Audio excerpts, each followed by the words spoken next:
पिता परमेश्वर, हम आपका हृदय से धन्यवाद करते हैं आपके प्रेम और अनुग्रह और उस सामर्थ्य के लिए जिसके द्वारा आप हमारे जीवन को नया बनाते हैं, हमें भीतर से रिन्यू करते हैं, हमारे हृदय और हमारे माइंड को, हमारे सोचने को।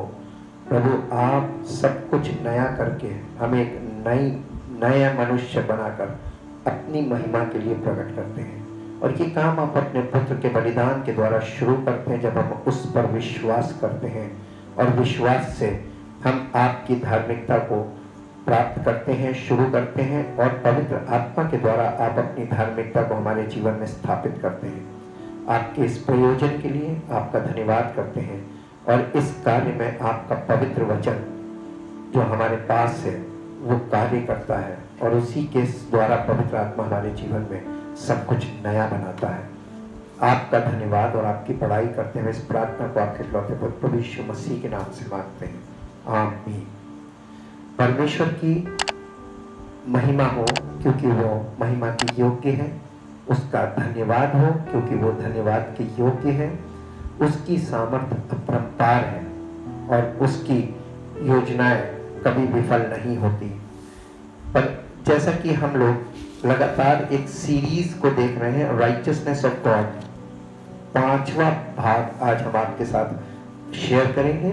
सुसमाचार में अर्थात यीशु मसीह के क्रूस के बलिदान में सबसे पहली बात जो देखने को मिलती है वो है परमेश्वर पिता का प्रेम। परमेश्वर पिता का प्रेम जो वो हम समस्त मानव जाति से करता है, वो प्रेम हमको देखने को मिलता है उस बलिदान में जो उसने अपने इकलौते पुत्र का किया, कि उसने हमसे इतना प्यार किया कि अपने बेटे का बलिदान कर दिया। वो है परमेश्वर पिता का प्रेम जो समस्त मानव जाति से वो करता है। अर्थात परमेश्वर का प्रेम पापी मानव जाति के लिए, यूहन्ना रचित सुसमाचार 3 अध्याय के 16 पद से 21 पद तक पढ़ेंगे। 16 पद से 21 पद तक परमेश्वर के प्रेम का वर्णन किया गया है, जिसके कारण उसने अपने पुत्र का बलिदान किया है। परमेश्वर ने अपने प्रेम को हम पर उस बलिदान के द्वारा प्रकट किया है, क्योंकि परमेश्वर ने जगत से ऐसा प्रेम रखा कि उसने अपना इकलौता पुत्र दे दिया, ताकि जो कोई उस पर विश्वास करे वो नष्ट न हो परंतु अनंत जीवन पाए। परमेश्वर ने अपने पुत्र को जगत में इसलिए नहीं भेजा कि जगत पर धन की आज्ञा दे, परंतु इसलिए कि जगत उसके द्वारा उद्धार पाए। जो उस पर विश्वास करता है उस पर दंड की आज्ञा नहीं होती, परंतु जो उस पर विश्वास नहीं करता वो दोषी ठहर चुका, इसलिए कि उसने परमेश्वर के इकलौते पुत्र के नाम पर विश्वास नहीं किया। और मृत्यु की और दंड की आज्ञा का कारण ये है कि ज्योति जगत में आई है और मनुष्यों ने अंधकार को ज्योति से अधिक प्रिय जाना, क्योंकि उनके काम बुरे थे। क्योंकि जो कोई बुराई करता है वो ज्योति से बैर रखता है और ज्योति के निकट नहीं आता, ऐसा न हो कि उसके कामों पर दोष लगाया जाए। परंतु जो सत्य पर चलता है वो ज्योति के निकट आता है, ताकि उसके काम प्रकट हो कि वो परमेश्वर की ओर से किए गए हैं।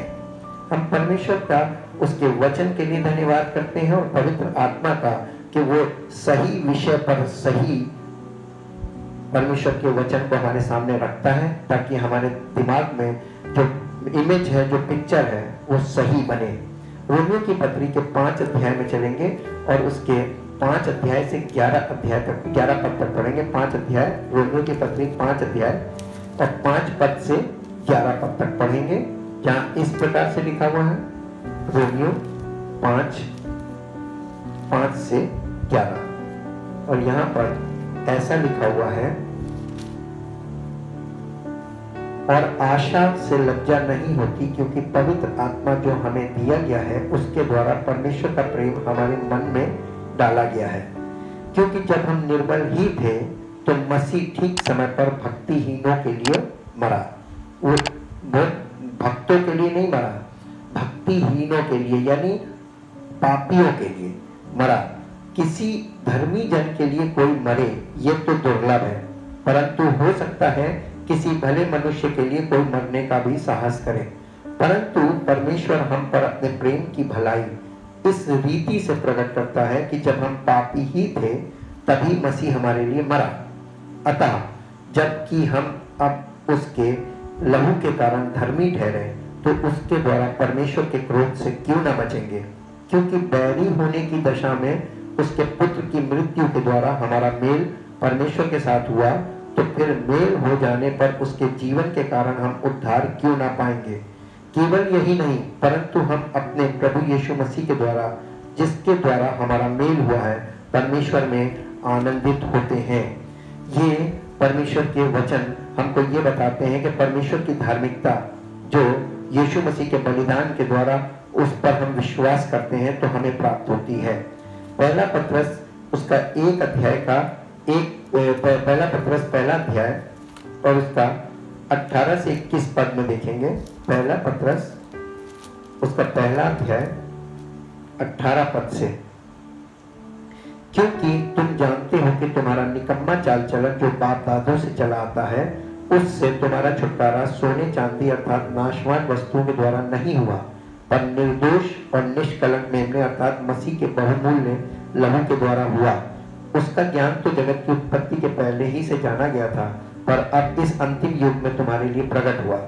उसके द्वारा तुम उस परमेश्वर पर विश्वास करते हो जिसने उसे मरे हुओं में से जिलाया और महिमा दी कि तुम्हारा विश्वास और आशा परमेश्वर पर हो।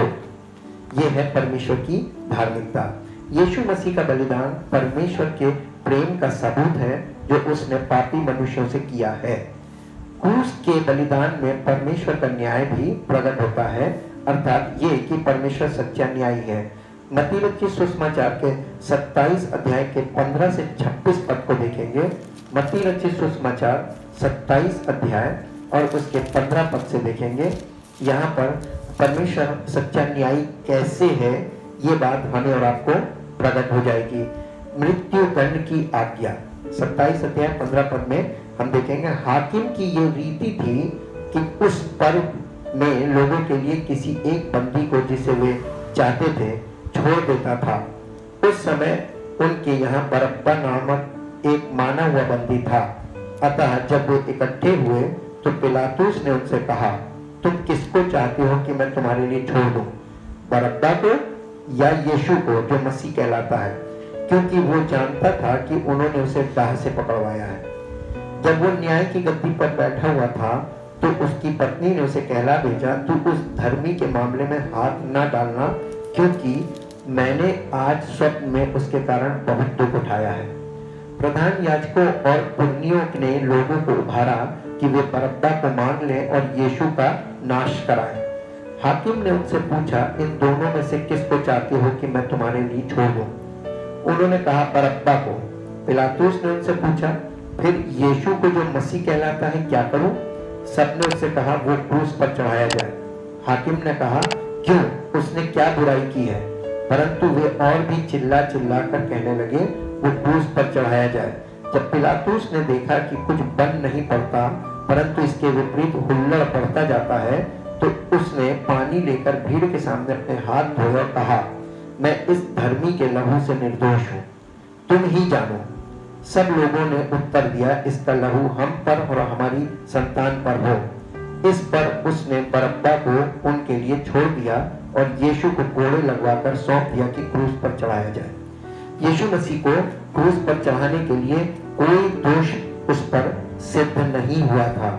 उसको बरअब्बा के एवज में उसकी जगह पर उसको क्रूस चढ़ाई गई थी और वो निर्दोष था।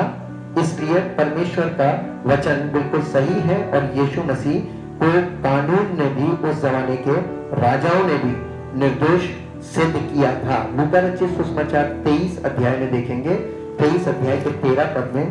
लूका रचित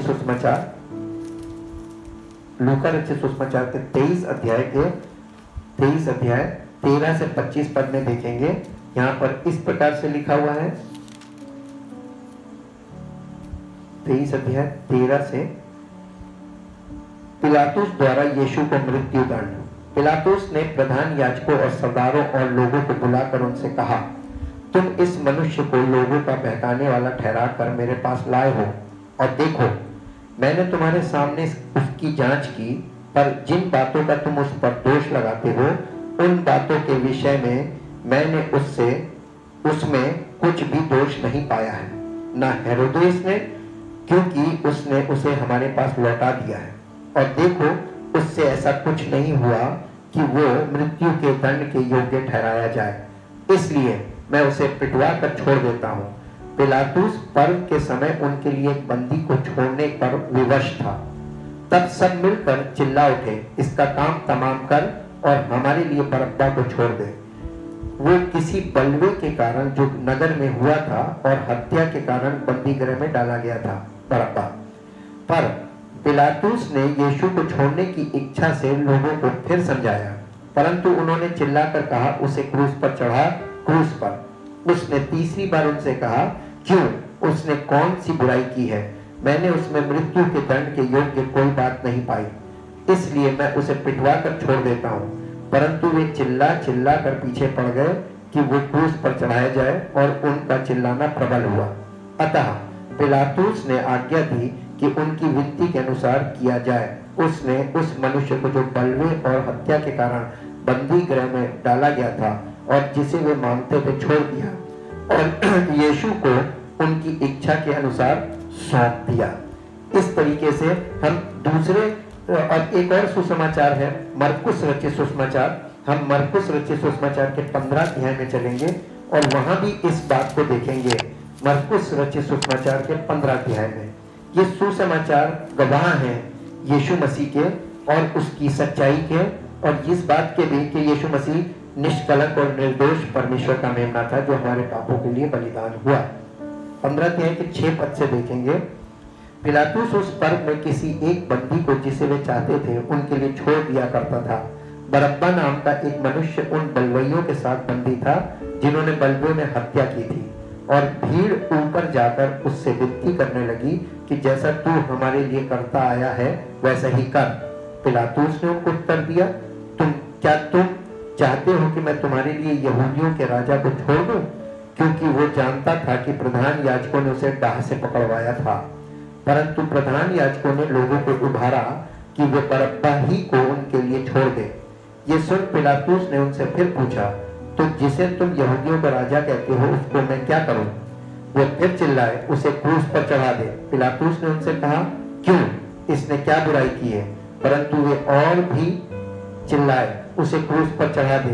तब पिलातुस ने भीड़ को प्रसन्न करने की इच्छा से बरअब्बा को उनके लिए छोड़ दिया और यीशु को कोड़े लगवाकर सौंप दिया कि क्रूस पर चढ़ाया जाए। इस तरीके से यीशु मसीह निर्दोष था और निर्दोष को दोषी की जगह चढ़ाया गया, क्रूसीफाई किया गया। इसके साथ ही साथ लूका रचित सुसमाचार के 23 अध्याय के 39 पद में एक बात और है, मन फिराने वाला कुकर्मी। जो कुकर्मी वहां लटकाए गए थे उनमें से एक ने उसकी निंदा करके कहा, क्या तू मसीह नहीं तो फिर अपने आप को और हमें बचा। इस पर दूसरे ने उसे डांट कर कहा, क्या तू परमेश्वर से भी नहीं डरता? तू भी तो वही दंड पा रहा है और हम तो न्याय अनुसार दंड पा रहे हैं, क्योंकि हम अपने कामों का ठीक फल पा रहे हैं। पर इसने कोई अनुचित काम नहीं किया। तब उसने कहा, हे यीशु, जब तू अपने राज्य में आए तो मेरी सुधि लेना।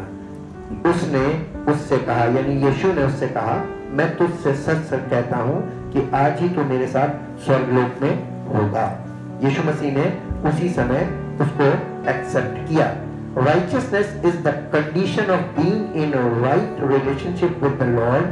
This can only happen through total faith and dependence upon Christ. There is no other way and there is nothing we can add to our faith to obtain right relationship with the Lord. अर्थात हिंदी में ऐसे है, परमेश्वर की धार्मिकता एक दशा यानी कंडीशन है कि प्रभु से सही संबंध होना। ये केवल तभी संभव है जब हमारा संपूर्ण विश्वास और निर्भरता मसीह पर हो। इसके अतिरिक्त दूसरा कोई विकल्प नहीं है और अपने विश्वास में हम कुछ ऐसा नहीं जोड़ सकते जिससे हमारा संबंध परमेश्वर के साथ सही हो जाए।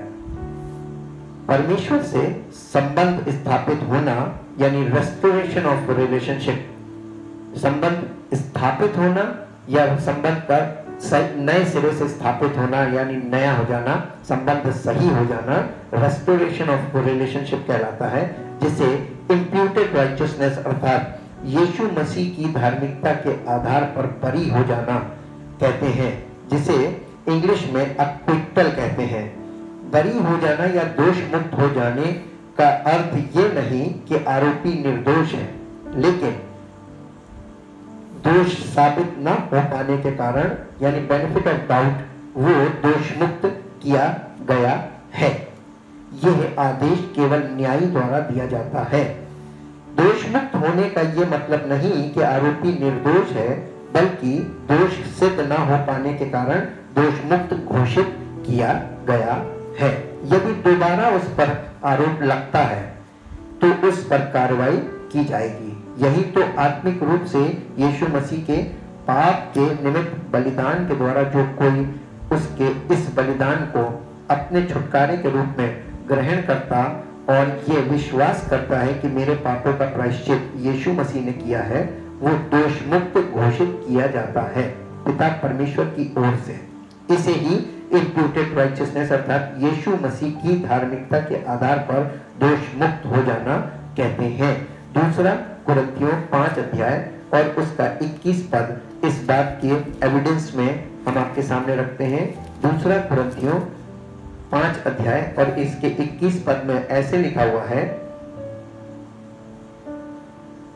जो पाप से अज्ञात था उसी को उसने यानी पिता परमेश्वर ने हमारे लिए पाप ठहराया कि हम उसमें होकर परमेश्वर की धार्मिकता बन जाए। हम धर्मी बन जाए नहीं, हम उसमें होकर यानी मसीह में होकर परमेश्वर की धार्मिकता बन जाए। फिलिप्पियों 3 अध्याय के 9 पद में ऐसा लिखा हुआ है। फिलिप्पियों 3 अध्याय और उसका 9 पद, वहां पर पौलुस ने इस प्रकार से कलीसिया को बताया। 3 अध्याय के 9 पद में, 3 अध्याय उसका 9 पद, और उसमें पाया जाऊं ना कि अपनी उस धार्मिकता के साथ जो व्यवस्था से है, वरन उस धार्मिकता के साथ जो मसीह पर विश्वास करने के कारण है और परमेश्वर की ओर से विश्वास करने पर मिलती है। परमेश्वर की धार्मिकता यीशु मसीह पर विश्वास करने पर परमेश्वर की ओर से मिलने वाली धार्मिकता है। रोमियो 4 अध्याय का 5 पद पढ़ेंगे। रोमियो 4 अध्याय उसका 5 पद यहाँ पर इस प्रकार से पौलुस ने लिखा, 4 अध्याय का 5 पद यहाँ पर लिखा हुआ है, परंतु जो काम नहीं करता वरन भक्तिहीन के धर्मी ठहराने वाले पर विश्वास करता है, उसका विश्वास उसके लिए धार्मिकता गिना जाता है। भक्तिहीन के धर्मी ठहराने वाले पर विश्वास करना यानी प्रभु यीशु मसीह परमेश्वर पर विश्वास करना, जो भक्तिहीन को धर्मी ठहराता है उसके पुत्र के बलिदान के द्वारा। पहला पत्रस 2 अध्याय उसका 24 पद, पहला पत्रस 2 अध्याय और उसका 24 पद यहाँ पर इस प्रकार से लिखा हुआ है। 2 अध्याय के 24 पद में, 2 अध्याय 24 पद यहाँ पे लिखा, वो आप ही हमारे पापों को अपनी देह पर लिए हुए क्रूस पर चढ़ गया, जिससे हम पापों के लिए मरकर धार्मिकता के लिए जीवन बिताएं। उसी के मार खाने से तुम चंगे हुए हो। ये यीशु मसीह किसके लिए कर रहा है? ये मृत्यु उसने किसके लिए अपने ऊपर ली? रोमियो की पत्री 3 अध्याय का 22 पद, रोमियो की पत्री 3 अध्याय का 22 पद यहाँ इस प्रकार से लिखा हुआ है। 3 अध्याय और उसका 22 पद, अर्थात परमेश्वर की वो धार्मिकता जो यीशु मसीह पर विश्वास करने से सब विश्वास करने वालों के लिए है, क्योंकि कुछ भेद नहीं। यीशु मसीह पर विश्वास करने वालों, सब विश्वास करने वालों के लिए परमेश्वर की धार्मिकता है। इस प्रकार परमेश्वर की धार्मिकता यीशु मसीह पर विश्वास करने वाले को परमेश्वर दोष मुक्त घोषित करता है, जिसे जस्टिफिकेशन बाय फेथ यानी विश्वास के द्वारा धार्मिक घोषित किया जाना कहते हैं। लेकिन निर्दोष साबित होने के लिए उस व्यक्ति को पवित्र आत्मा की निगरानी में जीवन व्यतीत करना होता है। पवित्र आत्मा परमेश्वर की धार्मिकता को हमारे भीतरी मनुष्यत्व में स्थापित करके हमें पाप की शक्ति से छुड़ाता है। इसे इम्पार्टेड राइचियसनेस अर्थात पवित्र आत्मा के द्वारा मनुष्य के भीतरी मनुष्यत्व में परमेश्वर की धार्मिकता इसका स्थापित किया जाना है। इसे सैंक्टिफिकेशन भी कहते हैं, अर्थात पवित्र आत्मा मनुष्य के हृदय को शुद्ध करने, माइंड यानी मन को शुद्ध करने के द्वारा हमें अंदर से नया बनाता जाता है और पाप की शक्ति को जो व्यवस्था के द्वारा हमारे स्वभाव में कार्य करती है उससे छुड़ाता जाता है, ताकि हम संपूर्ण मन से प्रभु यीशु मसीह पर केवल विश्वास ही ना करें बल्कि उसकी इच्छा के अनुसार जीवन व्यतीत करना सीखें, ताकि हम जीवन में पाप की शक्ति पर जयवंत होते जाएं। इसीलिए रोमियो की पत्री 5 अध्याय उसके 1 से 5 पद तक पढ़ेंगे। रोमियो की पत्री के 5 अध्याय में 1 से, अतः जब हम विश्वास से धर्मी ठहरे तो अपने प्रभु यीशु मसीह के द्वारा परमेश्वर के साथ मेल रखें। बिना पवित्र आत्मा के हम विश्वास के द्वारा धर्मी ठहरने के बाद भी अगर पवित्र आत्मा के अनुसार ना जीवन जिए तो हम उसके साथ मेल नहीं रख सकते। इसीलिए लिखा है प्रभु यीशु मसीह के द्वारा परमेश्वर के साथ मेल रखें, जिसके द्वारा विश्वास के कारण उस अनुग्रह तक जिसमें हम बने हैं हमारी पहुंच भी हुई और परमेश्वर की महिमा की आशा पर घमंड करें। केवल यही नहीं वरन हम क्लेशों में भी घमंड करें, ये जानकर कि क्लेशों से धीरज और धीरज से खरा निकलना और खरे निकलने से आशा उत्पन्न होती है और आशा से लज्जा नहीं होती, क्योंकि पवित्र आत्मा जो हमें दिया गया है उसके द्वारा परमेश्वर का प्रेम हमारे मन में डाला गया है। ये परमेश्वर की धार्मिकता 2 पार्ट में है, restoration of relationship and maintain the relationship, यानी उस रिश्ते को बनाए रखने के लिए पवित्र आत्मा का हमारे जीवन में होना और हमारा पवित्र आत्मा की अगुवाई में जीवन जीना ये आवश्यक है। इसमें आज्ञाकारिता ही काम करती है। इस जीवन को जीने में हमारे लिए हम पवित्र आत्मा के साथ आज्ञाकारी रहेंगे तो हम जयवंत होते जाएंगे। गलातियों की पत्री 2 अध्याय the book of Galatians chapter 2, गलातियों की पत्री 2 अध्याय और उसके 20 और 21 पद को पढ़ेंगे। गलातियों की पत्री के 2 अध्याय के, मैं मसीह के साथ क्रूस पर चढ़ाया गया हूँ। कौन बोल रहा है?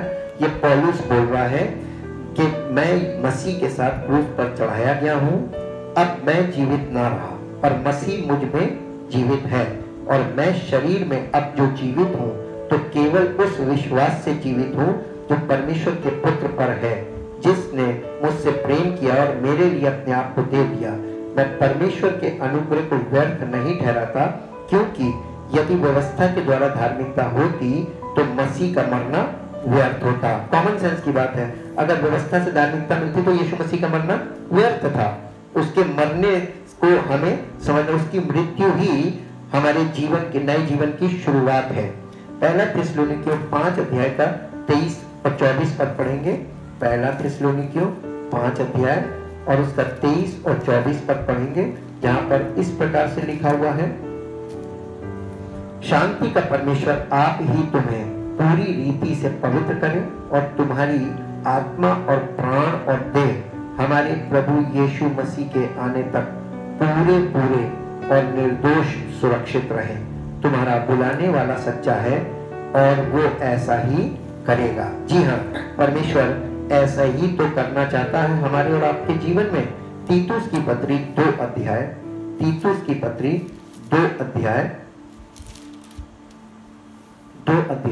और उसके 2 अध्याय के 11 पद से पढ़ेंगे। तीतुस की पत्री 2 अध्याय, क्योंकि परमेश्वर का वो अनुग्रह प्रकट है जो सब मनुष्यों के उद्धार का कारण है और हमें चेतावनी देता है कि हम अभक्ति और सांसारिक अभिलाषाओं से मन फेर कर इस युग में संयम और धर्म और भक्ति से जीवन बिताएं और उस धन्य आशा की अर्थात अपने महान परमेश्वर और उद्धारकर्ता यीशु मसीह की महिमा के प्रकट होने की बाट जोते रहें, जिसने अपने आप को हमारे लिए दे दिया कि हमें हर प्रकार के अधर्म से छुड़ा ले और शुद्ध करके अपने लिए एक ऐसी जाति बना ले जो भले भले कामों में सरगर्म हो। पूरे अधिकार के साथ ये बातें कहे और समझा और सिखाता रहे, कोई तुझे तुच्छ ना जानने पाए। ये निर्देश है हमारे आत्मिक जीवन के लिए। इसी तीतुस की पत्री के 3 अध्याय का 3 पद से देखेंगे, 3 अध्याय का 3 पद से, बल्कि पहले पद से पढ़ते हैं। मसीही चाल चलन, लोगों को सुधि दिला कि हाकिमों और अधिकारियों के अधीन रहें और उनकी आज्ञा माने और हर एक अच्छे काम के लिए तैयार रहें। किसी को बदनाम न करें, झगड़ालू न हो, पर कोमल स्वभाव के हों और सब मनुष्यों के साथ बड़ी नम्रता के साथ रहें, क्योंकि हम भी पहले निर्बुद्धि और आज्ञा न मानने वाले और भ्रम में पड़े हुए और विभिन्न प्रकार की अभिलाषाओं और सुख विलास के दासत्व में थे और बैर भाव और डाह करने में जीवन व्यतीत करते थे और घृणित थे और एक दूसरे से बैर रखते थे। पर जब हमारे उद्धारकर्ता परमेश्वर की कृपा और मनुष्यों पर उसका प्रेम प्रकट हुआ तो उसने हमारा उद्धार किया, और ये धर्म के कामों के कारण नहीं जो हमने आप किए, पर अपनी दया के अनुसार नए जन्म के स्नान और पवित्र आत्मा के हमें नया बनाने के द्वारा हुआ, जिसे उसने हमारे उद्धारकर्ता यीशु मसीह के द्वारा हम पर अधिकारी से उंडेला, जिससे हम उसके अनुग्रह से धर्मी ठहरकर अनंत जीवन की आशा के अनुसार वारिस बने। ये बात सच है और मैं चाहता हूँ कि तू इन बातों के विषय में दृढ़ता से बोले, इसलिए कि जिन्होंने परमेश्वर पर विश्वास किया है वे भले भले कामों में लगे रहने का ध्यान रखें।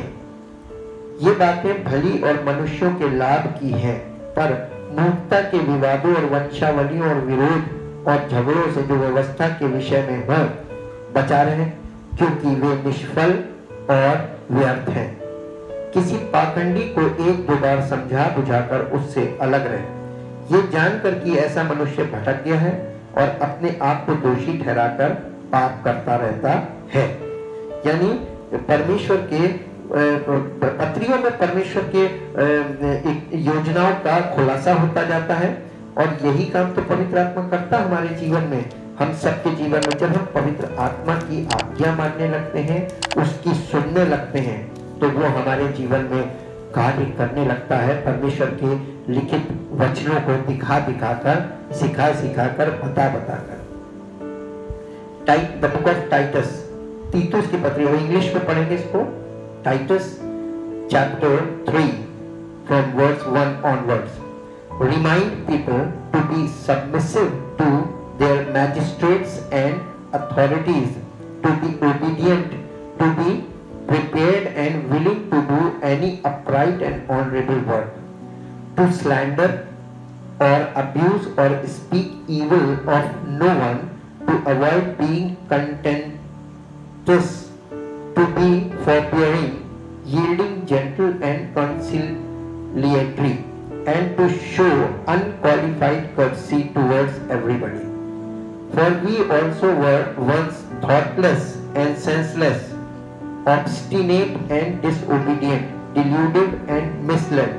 We too were once slaves to all sorts of cravings and pleasures, wasting our days in malice and jealousy and envy, hateful, hated, detestable, and hating one another. But when the goodness and loving kindness of God, our Savior, to man as man appeared, He saved us, not because of any works of righteousness that we had done, but because of His own pity and mercy, by the cleansing bath of the new birth, regeneration, and renewing of the Holy Spirit, which He poured out so richly upon us through Jesus Christ our Savior.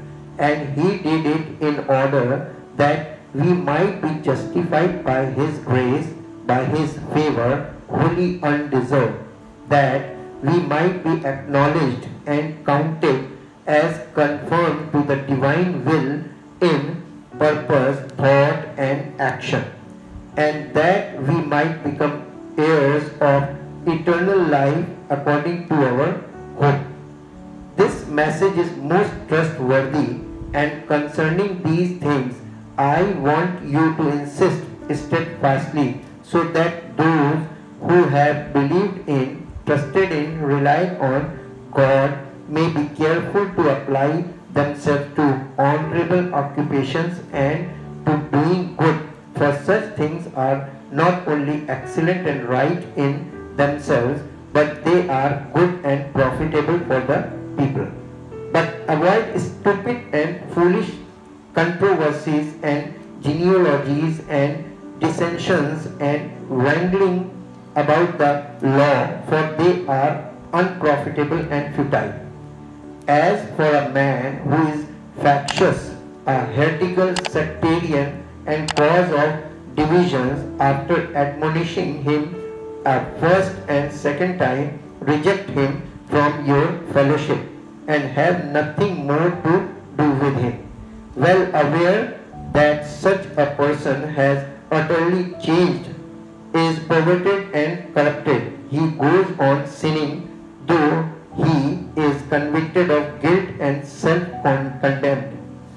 परमेश्वर का इन वचनों के लिए धन्यवाद करते हैं, क्योंकि पवित्र वचन हमारे जीवन में परमेश्वर की पवित्र इच्छा को प्रकट करते हैं और हमें ये समझ प्रदान करता पवित्र आत्मा कि हम परमेश्वर की उस पवित्रता के खोजी बने, जिसके लिए उसने अपने इकलौते पुत्र का बलिदान दिया, ताकि पहली बात तो हम पाप से छूट जाना यानी पवित्र हो जाना।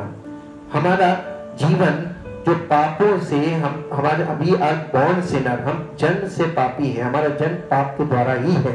हम पाप से छूटकर, सबसे पहली चीज पाप से छूटना है, यानी परमेश्वर की पवित्रता को प्राप्त करना है। और उस पवित्रता के बिना कोई परमेश्वर को देख नहीं सकता, और बिन देखे किसी रिश्ते की शुरुआत भी नहीं हो सकती और रिश्ता कंटिन्यू नहीं कर सकता। इसलिए यीशु मसीह के बलिदान से जो परमेश्वर ने कार्य शुरू किया है, उसे हमारे जीवन में हम विश्वास से शुरू करते हैं, और पवित्र आत्मा के द्वारा वो कार्य जो विश्वास के द्वारा हमारे जीवन में शुरू होता है, पवित्र आत्मा के द्वारा साबित किया जाता है, सिद्ध किया जाता है आत्मा के फलों के द्वारा। इसलिए हमें दोनों पार्ट्स को हमारे जीवन में कंप्लीट होने देना चाहिए। विश्वास से हम प्रभु यीशु मसीह को अपना उद्धारकर्ता स्वीकार कर लेते हैं और पवित्र आत्मा के आज्ञाकारी बनकर हम सिद्ध होते हैं। आइए अपने आप को परमेश्वर के आगे समर्पित कीजिए। आपने यीशु मसीह पर केवल विश्वास किया है, अब आप पवित्र आत्मा के आज्ञाकारी बनिए। परमेश्वर के पवित्र वचनों को पवित्र आत्मा के नजरिए से समझिए और उसको जानिए कि परमेश्वर का वचन हमें क्या प्रकट कर रहा है, और उस प्रकटीकरण के अनुसार अपने जीवन में उस सत्य को ग्रहण कीजिए, ताकि आपका उद्धार पूर्ण हो और परमेश्वर की महिमा हमारे और आपके जीवन से प्रकट हो और हमारा जीवन उसकी महिमा का कारण बने। धन्यवाद, धन्यवाद, धन्यवाद। परम पिता परमेश्वर, आपका धन्यवाद करते हैं। जो आपने कार्य शुरू किया है उसे आप ही पूर्ण कर सकते हैं।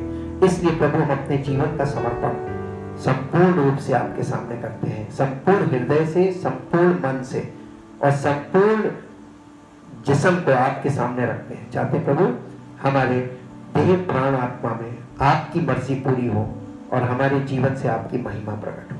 सारा आदर, सारी महिमा आपको मिले। इस प्रार्थना को आपके इकलौते पुत्र प्रभु यीशु मसीह के नाम से मांगते हैं, आमीन। परमेश्वर आपको आशीष दे। Praise the Lord.